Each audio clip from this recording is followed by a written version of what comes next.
Vous avez une maison à vendre et vous vous demandez s'il vaut mieux la vendre par vous-même ou faire appel à un courtier immobilier. C'est une question que beaucoup de vendeurs se posent car d'un côté, il y a la possibilité de maximiser vos profits en vendant par vous-même, mais de l'autre, il y a l'expertise et la tranquillité d'esprit qu'un courtier peut offrir. Dans cette vidéo, nous allons explorer les avantages des deux options afin que vous puissiez prendre la décision qui correspond le mieux à vos besoins et à vos objectifs. Alors suivez-moi dans cette réflexion pour trouver la meilleure voie vers la vente de votre maison. Re-bienvenue, ici Mathieu Lévesque, votre courtier immobilier dans la région du Grand Montréal. Si vous êtes nouveau sur la chaîne, je vous invite à venir vous abonner pour tout savoir sur l'immobilier.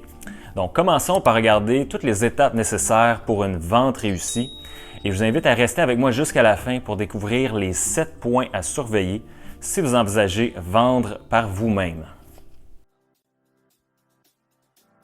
Alors voici la liste des étapes à suivre pour une vente réussie de votre propriété. Je vous donne la liste sommaire. Ensuite, on peut regarder un peu plus en détail tous les éléments à suivre. Donc, premièrement, on va avoir l'évaluation de votre propriété. Ensuite, on va avoir la préparation de votre propriété. Ensuite, on va avoir à déterminer le prix auquel vous allez décider d'afficher votre propriété. Ensuite, vous allez devoir décider des plateformes sur lesquelles vous allez vouloir afficher votre propriété pour avoir le plus de visibilité possible, bien sûr. Ensuite, vous allez avoir à répondre au téléphone. Les acheteurs potentiels, vous allez devoir les préqualifier. Donc, ensuite, on a des visites pour ce qui est des intéressés. Ensuite, vous allez recevoir des offres. Ensuite, vous allez faire des contre-offres, donc négociation qui embarque. Ensuite, si vous avez une offre acceptée, vous allez suivre les étapes de cette offre-là qui va être l'inspection. Ensuite, il va y avoir les délais du financement. Une fois qu'il y a la réalisation de toutes ces étapes-là, eh bien, vous êtes rendu à coordonner l'acte de vente chez le notaire. Et par la suite, tout ce que vous allez devoir faire, eh bien, c'est vous présenter en personne ou en virtuel pour signer l'acte de vente, la remise des clés par la suite. Et voilà, vous avez vendu votre propriété. Donc, si on regarde un peu plus en détail, pour ce qui est de l'évaluation de la propriété, c'est important de déterminer la valeur en vous basant sur des comparables qui sont vendus depuis les 6 à 12 derniers mois. Donc ça va vous permettre justement d'avoir un juste prix de la valeur marchande de votre propriété. Évidemment, vous allez vouloir prendre des propriétés qui sont le plus similaires à la vôtre dans un périmètre le plus rapproché. Donc si vous vivez dans un secteur où il y a beaucoup de plein-pied avec garage, 3 chambres à coucher, bien, utilisez ça. Après, faites les ajustements par rapport au pied carré de la cour, au pied carré de la superficie habitable, par exemple. Donc, ça va vous permettre d'avoir vraiment une idée claire de combien vaut votre propriété. Ensuite, avec la préparation de votre propriété, assurez-vous de faire toutes les petites réparations pour remettre en valeur votre propriété avant la mise en marché. C'est bien important. Ensuite, vous allez aussi vouloir nettoyer et dépersonnaliser votre propriété pour vous assurer que tous les acheteurs puissent s'imaginer dans votre propriété. Ensuite, pour ce qui est de la préparation, on a aussi la prise de photos. De grâce, engagez un photographe professionnel. Ne prenez pas les photos avec votre cellulaire, même si la qualité des téléphones cellulaires maintenant sont incroyables. Prenez un photographe professionnel, ça vaut vraiment l'investissement. Ensuite, fixez le prix de votre propriété et bien regardez toutes les propriétés en vigueur sur le marché. Donc, ça se trouve être votre compétition directe. Donc, vous voulez vous assurer d'être bien positionné pour que quand un acheteur regarde ses options, trouve votre propriété le plus intéressant possible. Ensuite, pour ce qui est de la publicité, eh bien, si vous choisissez des sites web d'annonces immobilières, au moins, comme je disais, partagez votre propriété sur les médias sociaux pour avoir le plus de visibilité possible parce que c'est vraiment quelque chose qui peut faire la différence. Aussi, quand ça va être le temps de préqualifier des acheteurs, c'est là que ça va devenir un art pour vous de ne pas perdre votre temps avec des acheteurs qui sont des wéreux, des acheteurs qui ne recherchent même pas peut-être une propriété comme la vôtre.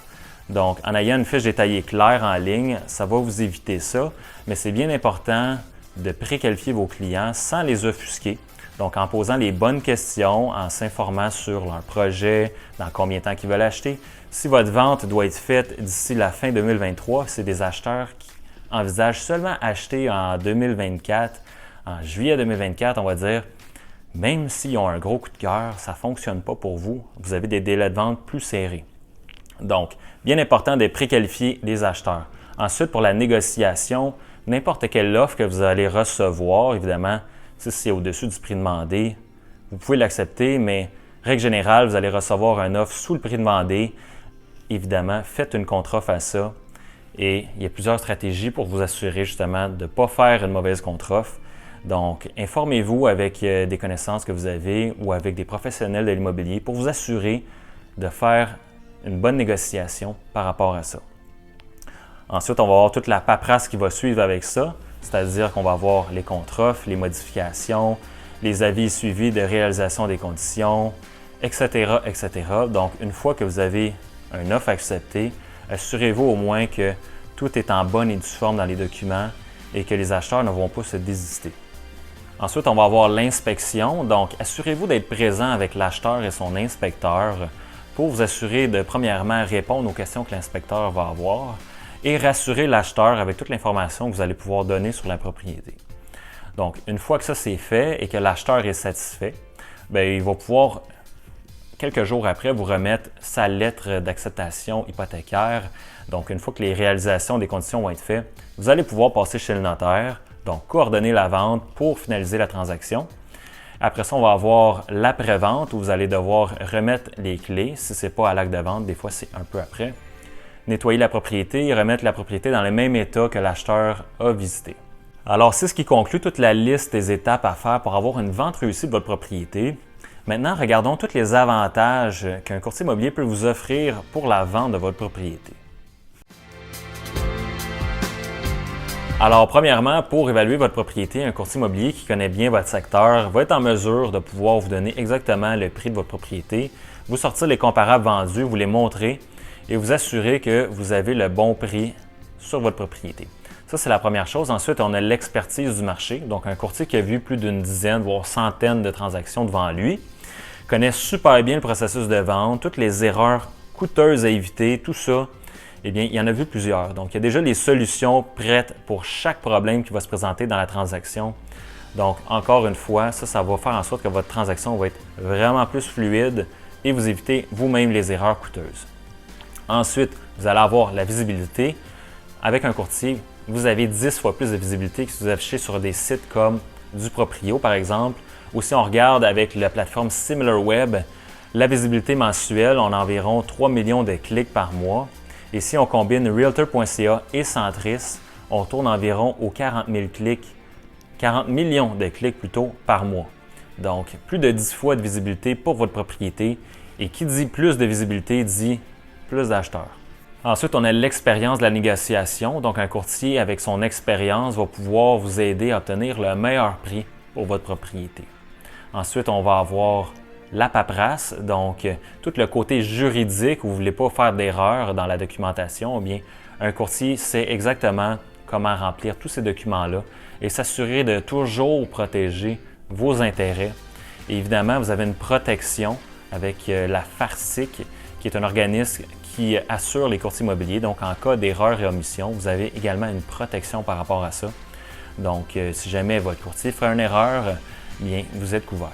Ensuite, on va voir le service conseil professionnel. Donc, en ayant vu plusieurs transactions, plusieurs problèmes, plusieurs solutions à avoir apportées à ça, un courtier d'expérience va venir vous conseiller avec toute son expertise pour s'assurer que vous prenez toujours des décisions éclairées et toujours essayer de prendre la meilleure décision dans votre scénario qui est toujours unique à vous, donc afin de s'assurer que toutes les conditions soient toujours favorables à votre projet. Alors, quels sont les avantages de vendre par vous-même? Maintenant, si vous êtes quelqu'un qui aime tout gérer de A à Z, ça peut être un avantage pour vous de vendre par vous-même. Après, si vous n'êtes pas si sérieux que ça à vendre, vous n'êtes pas si pressé que ça à vendre, vous voulez peut-être changer d'idée en cours de chemin, eh bien, peut-être que vous êtes mieux d'essayer de vendre par vous-même. Comme ça, vous allez avoir moins d'engagement et vous n'allez pas faire perdre le temps et l'argent au courtier immobilier que vous allez engager.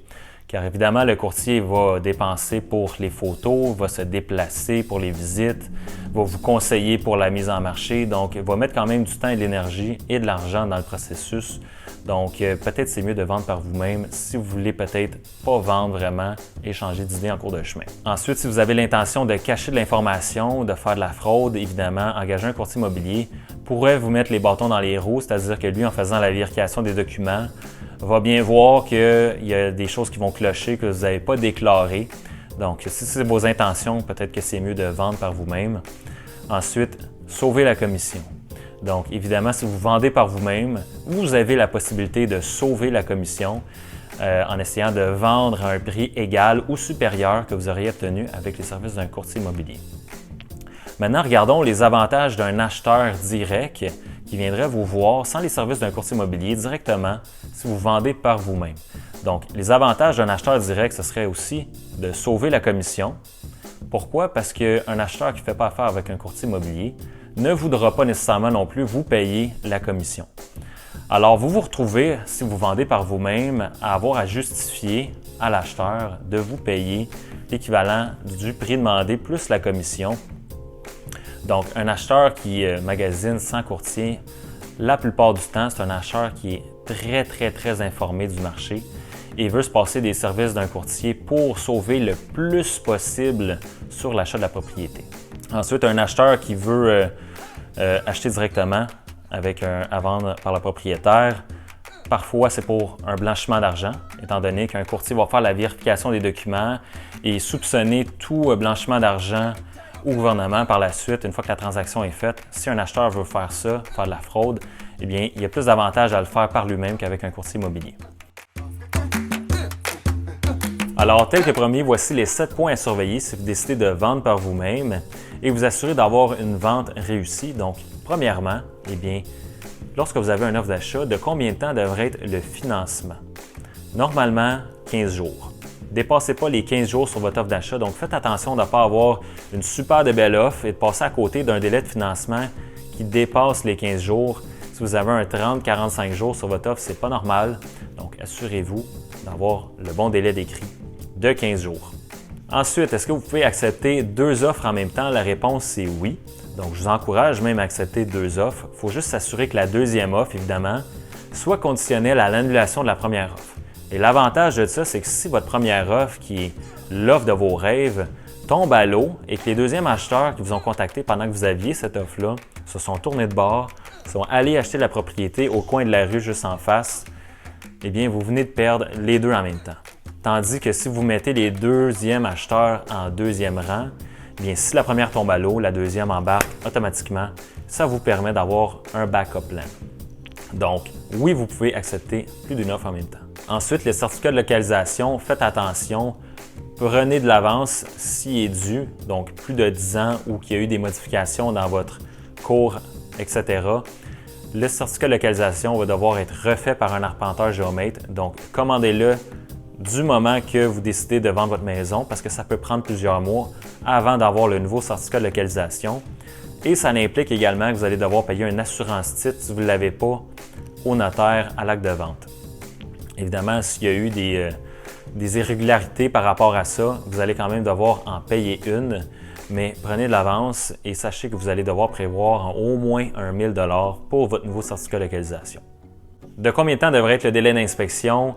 Pas plus de 10 jours. Donc, si vous avez 10 jours dans votre offre d'achat, moi, c'est toujours ce que je mets. C'est amplement suffisant pour les acheteurs de faire leur inspection en 10 jours. Maintenant, quelle confirmation allez-vous avoir de besoin pour vous assurer que vos acheteurs ne vont pas se désister et ne pas se présenter chez le notaire? Donc, les courtiers, ce qu'on utilise, c'est un avis et suivi des réalisations des conditions. Ce que ça fait, c'est qu'on s'assure qu'au moins toutes les conditions ont été réalisées et que les deux parties sont en accord et qu'il n'y a aucune ambiguïté par rapport à ça, qu'on ne va pas avoir de surprise juste avant l'acte de vente. Ah oui, j'oubliais la clause des documents en 9.1. Est-ce qu'un acheteur devrait mettre tous les documents demandés dans cette clause-là? Si vous êtes en copropriété, il risque quand même d'avoir une demande au syndicat à même cette clause-là. Mais si vous êtes dans une maison unifamiliale ou propriété à revenus, etc., et que vous êtes en mesure de fournir tous les documents à l'acheteur avant même qu'il fasse son offre, eh bien, faites attention pour ne pas qu'il mette ces documents-là dans sa clause de documents parce que ce que ça fait, cette clause de documents-là, ça lui permet, une fois la lecture des documents, de se désister, peu importe la raison, sans avoir à se justifier. Donc, s'il a déjà pris connaissance des documents et qu'il met quand même cette clause-là dans son offre d'achat, faites attention parce que même si l'inspection est satisfaisante, que son financement rentre comme prévu, il pourrait quand même changer d'idée dans un délai qui peut aller jusqu'à 10, voire 11-12 jours. Donc, vérifiez comme il faut que l'acheteur a bien eu les documents. Ne vous faites pas avoir avec la clause des documents. En terminant, qui choisit le notaire? Eh bien, c'est l'acheteur, étant donné que c'est lui qui paye la majorité des frais de la transaction chez le notaire. C'est lui qui va avoir le privilège de choisir son notaire pour l'acte de vente. Alors, en fin de compte, la décision de vendre par vous-même ou d'utiliser les services d'un courtier immobilier, ça dépend vraiment de vos priorités et de vos compétences. Cependant, il ne faut vraiment pas oublier tous les avantages qu'un courtier immobilier professionnel peut vous offrir dans la vente de votre propriété.